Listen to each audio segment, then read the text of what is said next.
première dame otala ba vidéo na ngande na laksa comment ça maquillage na yo comme le mise à uniforme maboko kingo ezate qui hein comment est-ce que visage ne cause à uniforme 2017 oh trop soin maquillage ça très bien na son soin comment on coupe na mafuta comment on ça soin des visages pas seulement maquillage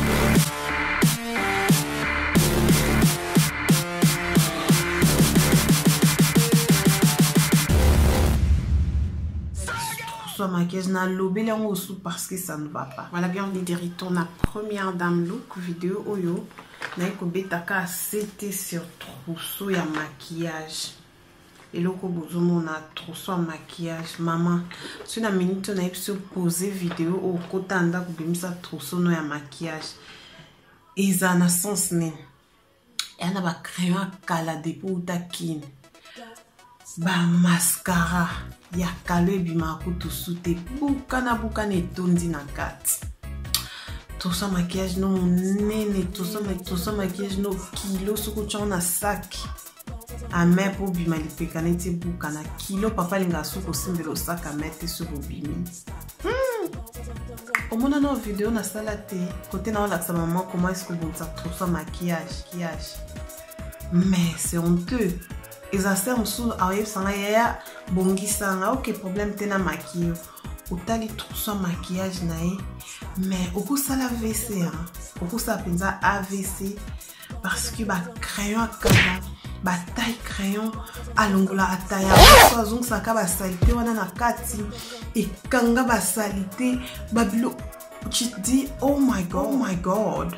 Soko moni tango alati abimili bando une jolie femme mais trousseau na ya maquillage pince na ya make-up salité. Pourquoi vous en sont maquillage na mettre trousseau maquillage na le je voulais juste parler de ça dans ça la déjà vidéo à live sur trousseau maquillage. Les femmes c'est pas seulement ce pendeni. Trousseau maquillage nous fait à la léger et ça na biloko kako zo utiliser mon koloana. Eza na moi fond de teint moi crayon moi biloka ya muki celui qui ba biso to bimoza presso zua ngomba moko yo ba loko quand c'était tout ça maquillage ezé sika ba maquillage nyonso a vie non pona ba tableau mine na ba maquillage moi utia on a katia wezata tout ça maquillage ezé loko ou eza léger ba tambola non par exemple par moment ils appellent chaque sortie ezé le mot est trop léger. Pour les tout ça maquillage nous a saleté t'es ma belle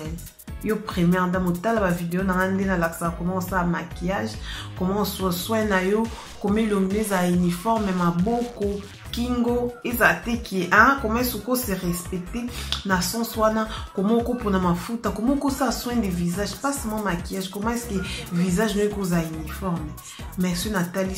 soit maquillage na lobé là on sous parce que ça ne va pas parce que quand on a espace attendre ça la vidéo na mikolo ton na moni sous ba tout ça maquillage va tout c'est révoltant Suzanne trousseau na maquillage kindi ko bois kabilo nyoso salita kala reconstituer trousseau na maquillage 2017 oh trousseau na maquillage ça très bien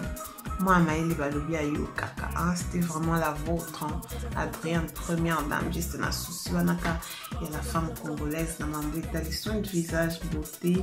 mambo etali loa miki quoi voilà sous cette vidéo au partager ou bien tag moto comprendre qui azana trousseau maquillage saleté mais alingaka kulata bien mettre trousseau maquillage na saleté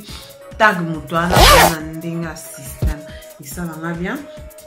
Et puis tout à la prochaine édition nous sous première dame look maman commis star à papa nakati yanda bisous hein, vous sentir hein, vraiment soin de visage des os là bongo yo zo soin ya kona yo kabwana na malobo.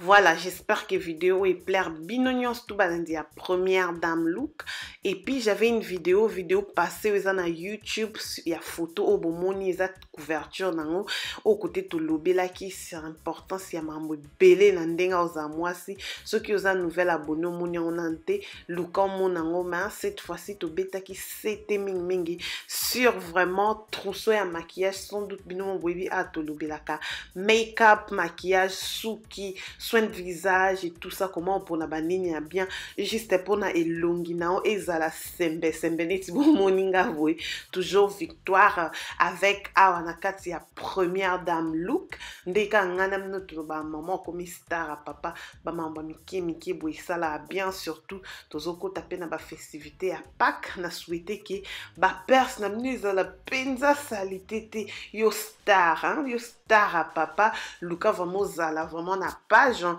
Luka vraiment trousseau ya maquillage eza bien tindelanga photo ya trousseau ya maquillage na Facebook nanga Adrienne première dame. Je vous souhaite bino nyonso pour passer ba temps ya bien ba bisous na ba famille na bino côté nyonso vidéo ko kuta ko bossa na te ko aimer yango ou soit ko partager yango avec tes amis et que ça l'a bien parce que bah mina on peut sûrement bah partager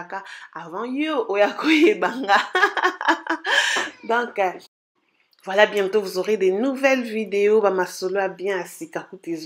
Restez toujours connectés na première dame look parce que maman comme star à papa en cas qui moi break moi répond mon kamukema dans quelques temps on va se relancer avec vous Kandengezalak. Bisous na lingbino mingi à très bientôt.